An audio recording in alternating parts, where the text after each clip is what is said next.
All right. So you heard briefly about what I do for work in my training, and I'll delve into how I ended up going into that. And um, all right.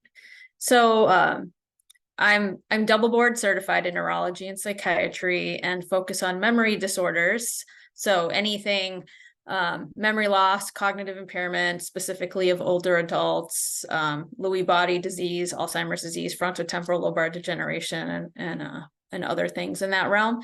And I'm in an academic specialty center, so do a lot of clinical research, clinical trials, work with pharma a lot, and have some role as on advisory boards for some different companies since I've been involved in trials. And then also, of course, there's a lot of education we provide to trainees in all different arenas, not just med students. And then also I do lots of talks in the community where I really try to infuse hope into this whole world of Alzheimer's disease. And I'm also going to do that today. So I've definitely had would be called a non-traditional med student, and had a lot of interesting experiences leading up to med school. And this is really it's even now, like years later, I'm still learning about how valuable all of these experiences were, that at the time I thought, I'm kind of like, I'm slow to get started, kind of wasting my time, and it's really mostly had the biggest impact on connecting with patients and families, and really being able to create a therapeutic atmosphere, and also being innovative and creative about how I think about the systems that we're in. So a little bit about what I'm talking about. So I guess the big thing for me was that when I was 17, my mother, who was a single mom, she died of ovarian cancer. And so that was right before I graduated from high school. And so I was set to go to college, in the fall, and my sister was already in college. So we ended up moving out of our childhood home, and it was quite a severing from childhood to become an adult. And I ended up, essentially being independent at that point, being on my own financially. I came from a working class family, so it was quite a change. And so I went to Vassar College. I didn't mention that on my slides, but that's primarily a liberal arts, small liberal arts college. And I was planning to be pre-med when I was in high school, and did really well in high school, of course. And then in college, with the kind of dealing with that heavy grief and all those, that essentially trauma from my mother dying, I decided, I don't want to do lab sciences. Like, my brain cannot focus on that and think about things that way. And so I ended up doing international relations, and it was a multidisciplinary major, and did lots of traveling, and really, it was an opportunity. I chose that major just basically so I could travel. And so when I did a semester, I circled this little picture. I did a semester in Argentina, and I backpacked around all around the southern half of South America. And I did summer programs in Spain and Germany and Nicaragua, basically in part because I really didn't have anywhere to live, like, during the summer. And so it was pretty, looking back, pretty cool that I did that and took that initiative, because it was a really great experience. And I, learned how to interact and connect with all sorts of people from different backgrounds, cultures, and that's really helping me now in my career. And so, then when I finished college, as anyone who goes to a small liberal arts school, most people, like, you end up with this degree and you're like, what am I going to do with an international studies degree?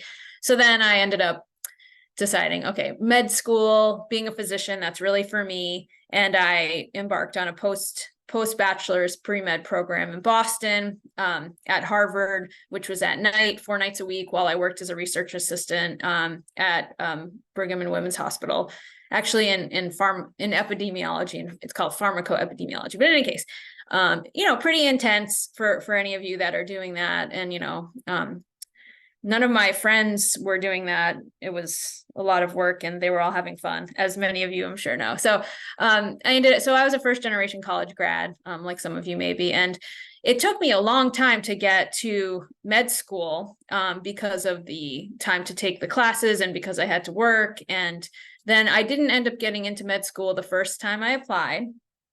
And that seems like pretty much the majority of people these days, given how challenging it is. And so I ended up, I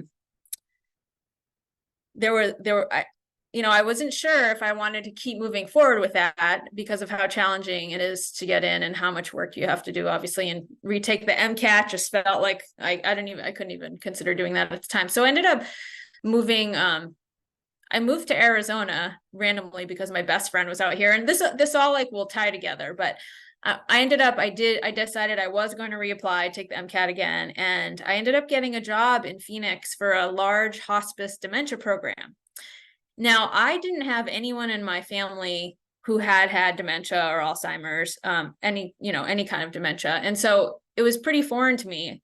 But I really, having gone through my mom dying and all the grief and, I really delved into that and thought a lot about like the concepts of death and dying and what people go through in their families. And so I connected with people who were dying, like the families of the people who had their family members were dying of dementia. And if any of you have anyone in your family, you know how incredibly challenging it is over time, these losses that people are experiencing in their lives, the person who's having the slow cognitive change, and then the family members, and each person's having their own grappling with, the grief, how the relationships are changing. Suddenly a person's like spouse or their parent doesn't recognize them, and there's all these things that they're going through. And so it was that like dealing with that grief of all those little things that really connected me to that group of people. And so then that's what that's why I am where I am today. And so I'm really passionate about this, and I love what I do, and I love the patients, and there's so challenging, and there's such a need for good clinicians and researchers that, I think about if I got into med school the first time, I wouldn't have gotten this job, for this dementia program and got into this amazing world. And so just things that may happen that you may feel like are setbacks. I know it's kind of cliche, but they're often really meant to be, and somehow they're putting you on the path to where you need to go. So then once I got into med school, I had worked so hard and had this long, these 7 years after undergrad. And to me, it was glorious to get in. It was such a, triumph. And I really loved med school. And actually, the University of Arizona College of Medicine, Phoenix, I was in the first class ever. So the U of A has had their College of Medicine in Tucson, but this was a new campus, which has now been going on for many years. So there were 24 of us, and it was really amazing to help build the medical school, basically. And I stayed connected to the Alzheimer's people here locally that I met through the hospice program, and then ended up doing research through the Banner Alzheimer's Institute, which is a really well-known institute that in this field. And so I decided to do both the neurology and psychiatry, because when I was shadowing and working with people in the clinical side who had dementia, I found that I thought that the neurologists were kind of missing something and the psychiatrists were kind of missing something. So at that time for me, the psychiatrists weren't as good at, say, reading MRIs, reading brain imaging and thinking about the, neurocircuitry and what could be going on for the person sitting in front of them, which I thought was problematic if you have someone with a brain disease. And then the neurologists often couldn't connect with people who are really suffering. They're really struggling in their lives with this challenging disease, as are the family members. And the neurologists sometimes didn't even ask about any of that. So couldn't create like a therapeutic environment. And at that time, all we had to offer was, these very modestly beneficial medications like donepezil or Aricept, if you're familiar with that. So that's why I ended up doing this dual program, and it's 6 years long. And so that's really long to be doing a residency that isn't going to be like neurosurgery where you're going to make like $1 million like out of fellowship, So, but it was a good experience, and there aren't actually too many of these programs left. And I know a lot of people going into, or pre-med students often are thinking about, like, or even med students, like early on, like, should I do like a med, psych program, or like a dual program? And we can talk more about that if anyone wants to later. But ultimately, I think I don't think it's necessary to do a combined program, and you can really get where you want to go in a number of ways. And so, but I did it, and I'm glad I did it, and it helps me as a clinician, and it helps me cross, speak different languages, speak the psychiatrist language and speak the neurologist language, and then bring people together in that realm and create a new language that everyone can understand. So, and then I did this fellowship that really got me a lot more experience with essentially Alzheimer's research, clinical research.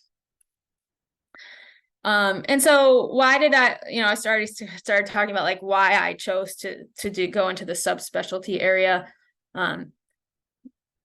Brain science, neuroscience, we know so little still. It's so fascinating. I find it so fascinating.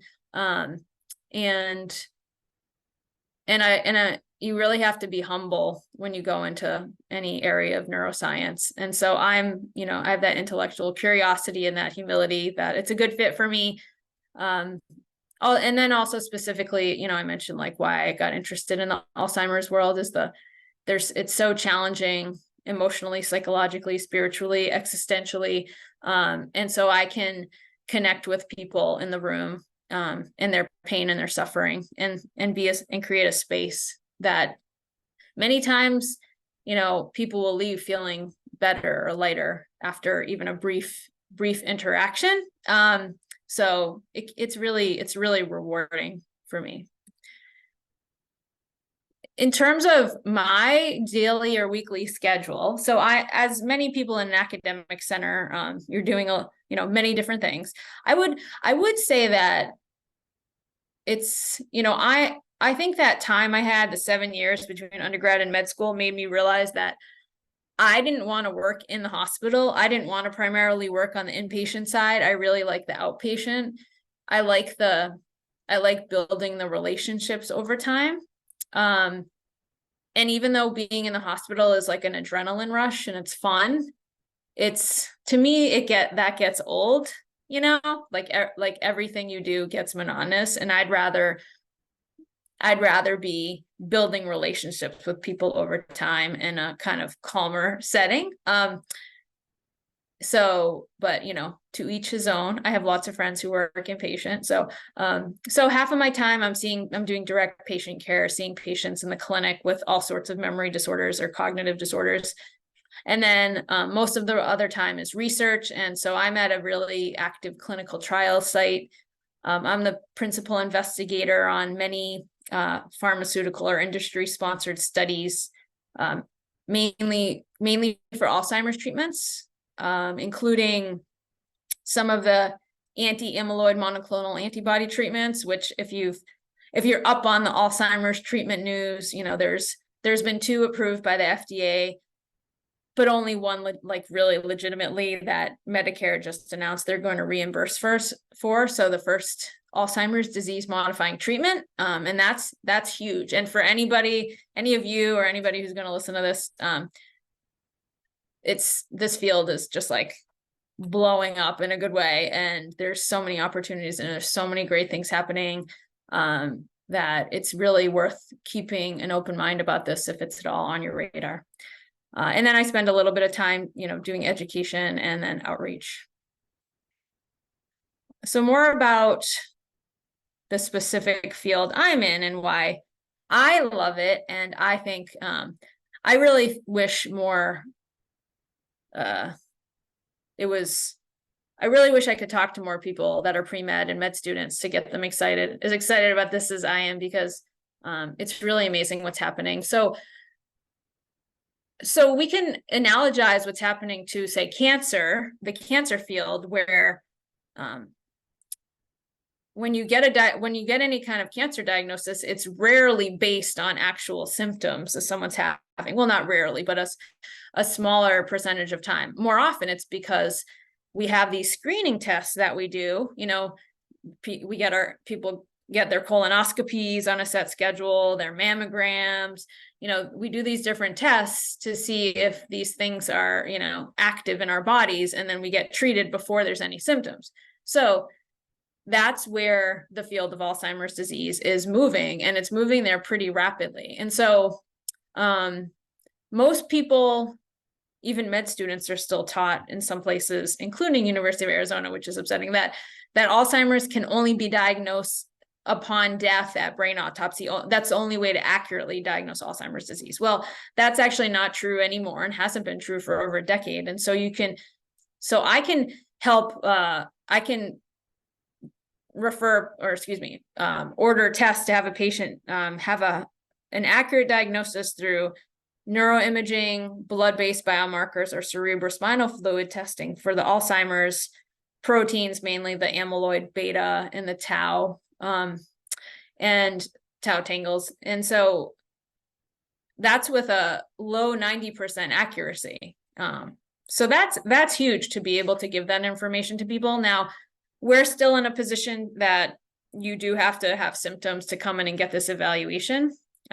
But I'll talk more about how we are now studying Alzheimer's secondary prevention, meaning treating people who have the elevated, the abnormal Alzheimer's changes in their brain, but they don't have any symptoms yet. And so similar to cancer, where you can find out if you have that going on in your body with no symptoms. So, and then I mentioned earlier, this treatment called lecanemab was approved this year, and Medicare said they will pay for it. And so this is an infusion you get through the IV, kind of like chemotherapy. It's a monoclonal antibody. And what it does, so the main culprits that the landmarks of Alzheimer's disease in the brain is amyloid beta plaques and tau neurofibrillary tangles, which both disrupt together the brain cell, the neurons, and the connections between them. And so lecanemab is an anti-amyloid monoclonal antibody. So it basically really effectively removes the elevated beta amyloid, and has been shown to slow the progression of the cognitive and functional decline in the phase 3 clinical trial. And so this should significantly slow the progression. Now, it's not a cure, but it's definitely a game changer. And there's a lot of other drugs like this that are soon to be presented to the FDA for approval in the next few years. And so a lot of people now are coming into the clinic because, older adults are paying a lot of attention to this, because everyone's worried about getting Alzheimer's disease, of course, especially if you have it in your family. So people want to, find out sooner if they have it. And there's going to be a lot of, I think, less stigma about talking about this, getting diagnosed. Because historically, up until now, people they're so scared. They feel like there's nothing you can do. There's no hope. So they keep it to themselves. And that's bad. That's not good for anyone. So, and then I would say really relevant to people who are up and coming in their medicine or whatever healthcare career is that, specifically in research. So there's so much money being poured into Alzheimer's and related dementias research now, that this is very different than 20 years ago. There was very little funding. And so people didn't want to or couldn't go into this field. And now there's a lot more interest. And so if you're wanting to be a researcher and have your own, NIH grants and things, you need to go where the money is. And so this is something to absolutely, for that reason, keep on your radar also. So this is a very basic, but I think meaningful depiction of what we've learned about Alzheimer's changes in the brain. And if you look at the far right, that's where people already have, dementia, essentially the onset of clinical disease. But if we go all the way to the beginning, so what we know is that it seems that the beta amyloid plaques actually start building up in the brain 20 years before there's any symptoms. So, basically in people's, on average, like in their 50s, this starts building up. And so So just like in cancer, there's a silent period that the disease is starting to grow, and kill the, disrupt the cell. So this is a huge opportunity to intervene before and try to essentially significantly slow or halt the disease before any symptoms ever occur. And so that's really exciting. And so then the tau neurofibrillary tangles come on a little later than the amyloid and closer to when the cognitive change starts. And then that third slide there shows we can use certain types of neuroimaging, like MRI is when we start to see shrinkage of the brain or atrophy, and we see the changes, the hypometabolism on the FDG PET, characteristic of Alzheimer's disease. So we are doing clinical trials now so that drug lecanemab that I mentioned just earlier, that's approved for the mildly symptomatic Alzheimer's disease. We are also studying that for people who have elevated amyloid in their brain, but they don't have any symptoms. And so it's called an Alzheimer's prevention trial, basically, and it's a 4-year treatment trial. And so that's actively going on. So if you do have anyone in your family that's interested in that, I'm happy to help direct you to a nearby clinical trial site, but really exciting. And there's many of these types of studies going on before there's any symptoms. So I just wanted to show you this because this is hot off the press. And so this depicts the proposed diagnostic staging criteria or system for Alzheimer's disease that has just been essentially developed by the National Institute of Aging with the Alzheimer's Association. And whereas before, and again, analogizing this to how cancer is diagnosed and staged, we didn't have anything like this in Alzheimer's. So basically, I would just say someone has mild cognitive impairment, mild, moderate, or severe dementia. And that was it. And this is combining their clinical symptoms with their biological stage, which there's a whole explanation in the narrative piece accompanying this about what this left, the y-axis, the initial, early, intermediate, and advanced. But essentially what I'm saying is, I wanted to show you is that, in a few years, a person's going to be diagnosed with like stage 2C Alzheimer's disease, and then they will be targeted for, specific treatments and more precise treatments based on that. So really, really exciting things happening in this field. And I don't know if any of you can get, can relate to this, but just to know that it's becoming much more of a, have that the neurobiology is essential to our understanding, and that's huge. So going back to me, in terms of what I would say my impact on the field has been so far, I have a lot of impact, hopefully left, but I've provided clinical care to hundreds of patients and families. As I mentioned, I'm the principal investigator on several Alzheimer's treatment trials, including the lecanemab trial, the phase 3 trial that led to the FDA granting full approval for lecanemab for mildly symptomatic Alzheimer's disease. And then I have some grants that I've received. One is to increase diversity in Alzheimer's care and research through the development of a role called the Alzheimer's Equity Navigator. And this is something that doesn't exist, really, or hasn't been well described anywhere else. So, and then this other grant is about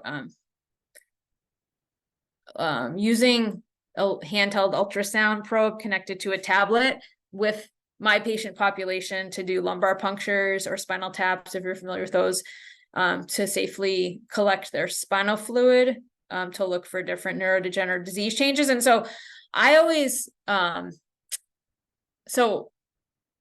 was always frustrated about how scared people were of lumbar punctures, because they're really not that big a deal and they're not that invasive, especially the way we do it in a controlled setting. But our older adults, you can imagine their backs are pretty messed up sometimes. They have a lot of back disease, curvature, obesity, calcifications, narrowing, pain. And so it can be hard for them to sit in the right position for a while. And it can be hard for the person doing the lumbar puncture to access that intervertebral space. And so using the ultrasound to visualize, which isn't really done, except sometimes in the emergency department, the emergency physicians, they're really adept with ultrasound for different things, but otherwise it's not really used. Neurologists don't really use it generally. So I've been just studying that. And then I'm on different local and national Alzheimer's consortia, and then some other things, just, all sorts of things that you start to get asked to do once you're in whatever field you go into. So it's exciting. It's busy, but good. And then I guess my words of wisdom, so to speak. So I was thinking about, what maybe would have been helpful for me to hear when I was in your position. And I said a little extra effort can be a game changer. So I think about, say you're applying to med school and you're not getting any interviews offered, or not many.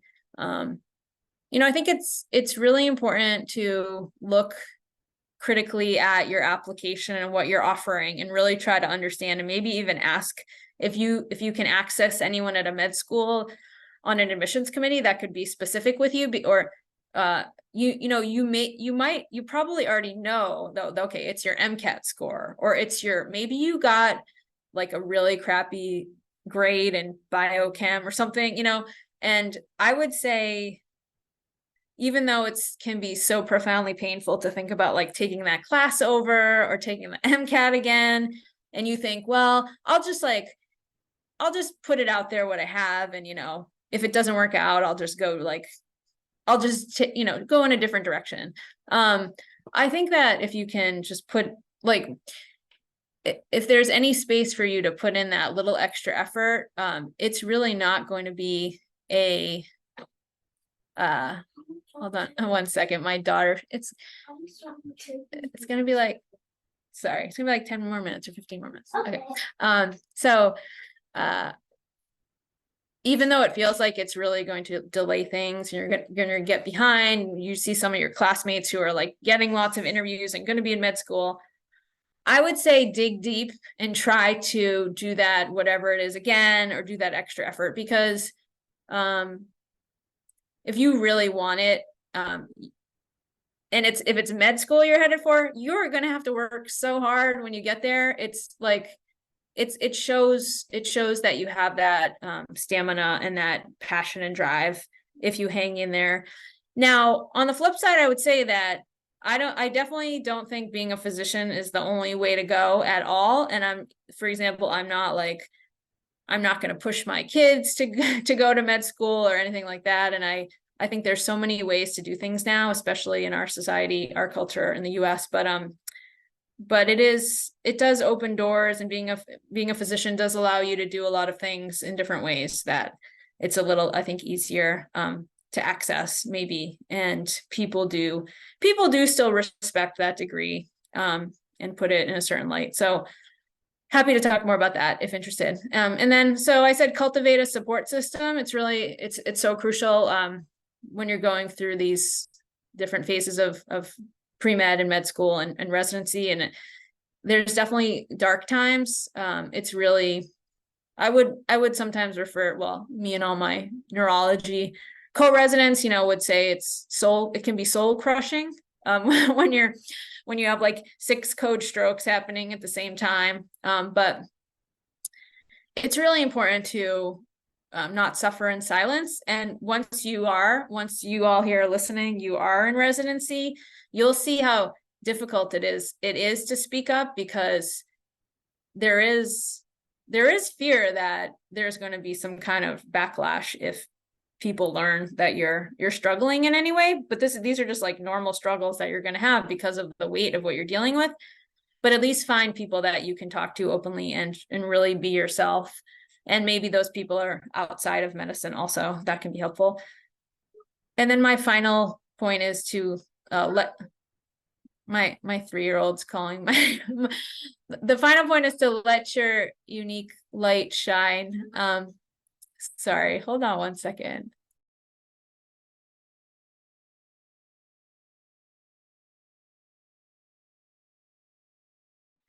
So I, having gone through these challenging, my mom dying and being on my own, and I always felt like I wanted to just fit in, and I didn't want people to know like that I had gone through that, because people would like feel bad for me and like think it's depressing, and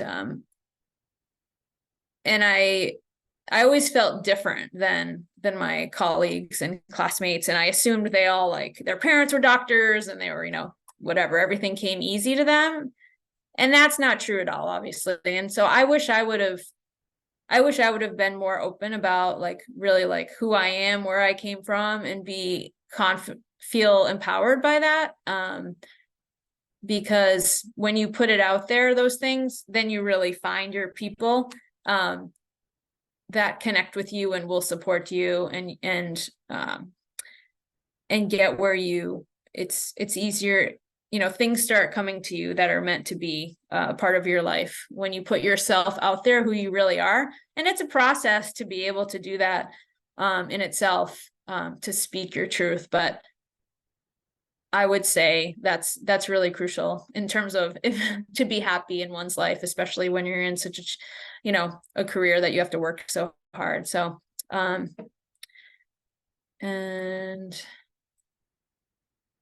then these are just like little tips, I would say, that I almost feel like I'm in like, I sound like I'm an 80-year-old when I say these things, but this truly, I find that when I have trainees that are working with me, and if these things aren't displayed, like it really, it's like,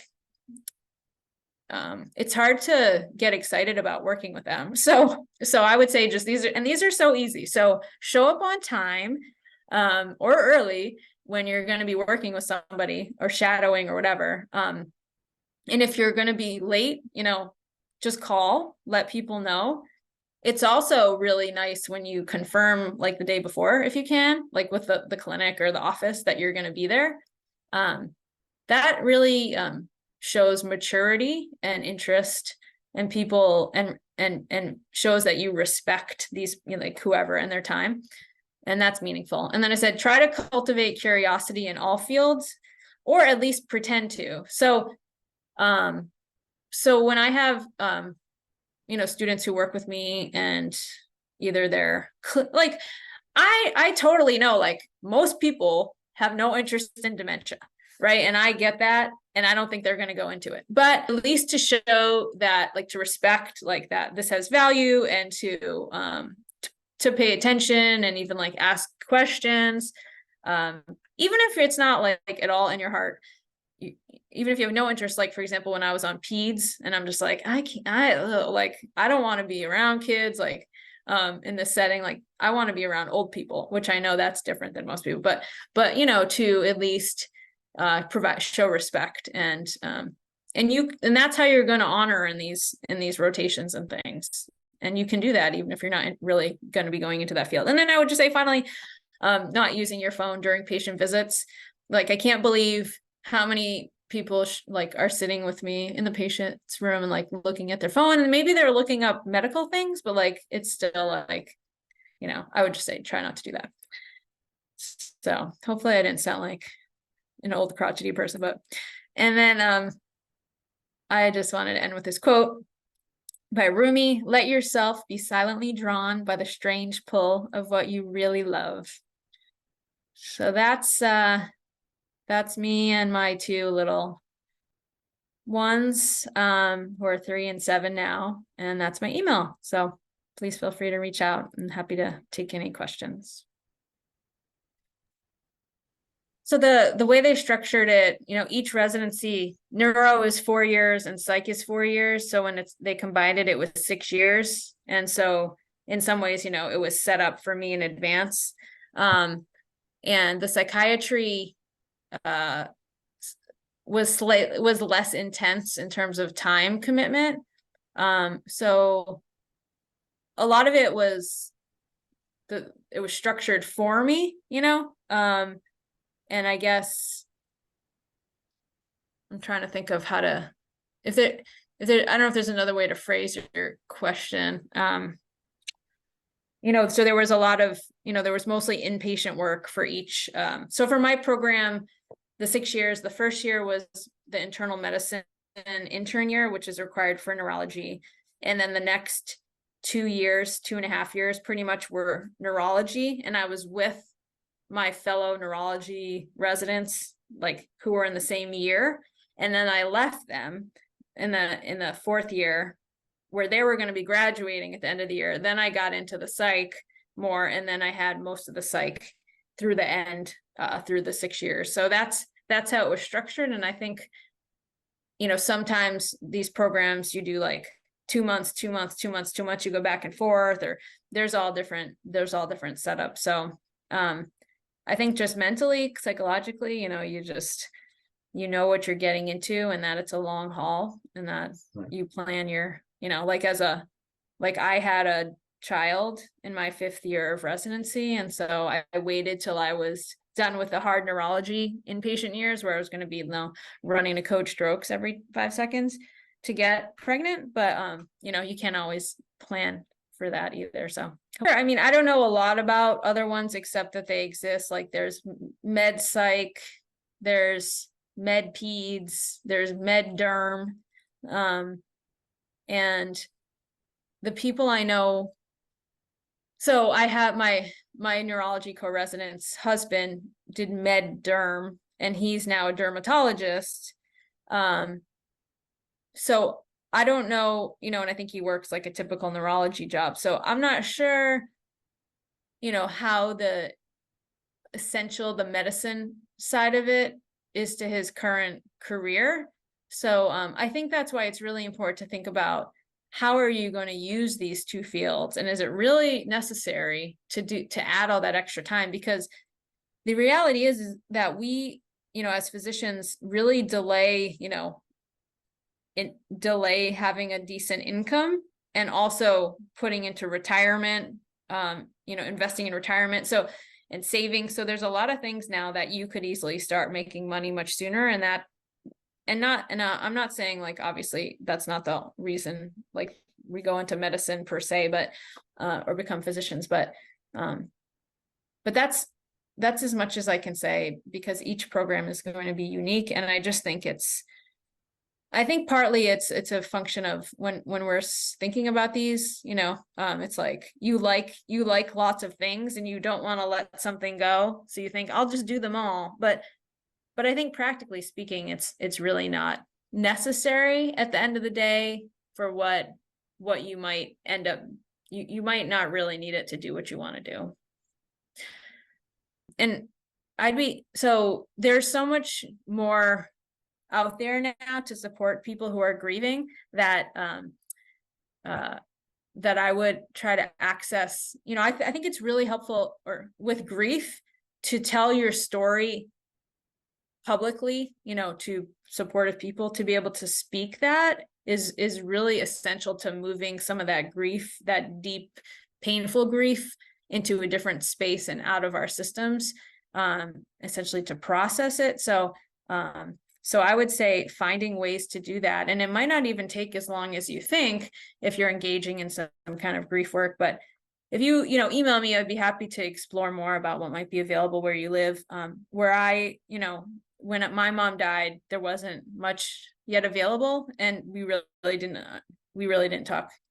It wasn't as, now people, you know, we're even studying scientifically, like what's happening in the brain when people are grieving and things like that. So what I did was I created a position for a person who identifies coming from a diverse community. And we hired someone who was already working with me. She's African-American, and she started developing connections and partnerships with predominantly African-American churches around the Phoenix area, to start to raise awareness about Alzheimer's disease, and that there's different, with each culture and each, not just, of course, it's much more nuanced, each community, about the beliefs about, she, has shared that, and this has been acknowledged, that like in a lot of African American communities, this is not talked about. People don't share that their family members having, progressive memory loss or dementia. So it's kind of hush hush. So there's different ways to start, connecting and offering something and increasing confidence that we are going to work together and co-create something. So she's going at this from a variety of ways. And so,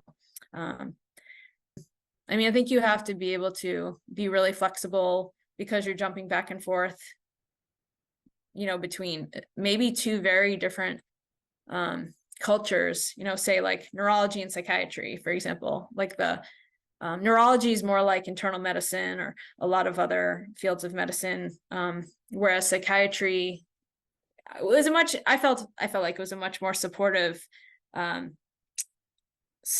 calmer, more work-life balance within residency even. So you have to be a self-starter. You have to be capable of managing things on your own and being comfortable with, without being micromanaged. You have to manage yourself, because people aren't keeping tabs on you as much, because they don't know sometimes, is she with psychiatry, is she with neurology, so you could easily kind of get lost if you don't, or like not do what you need to do if you're not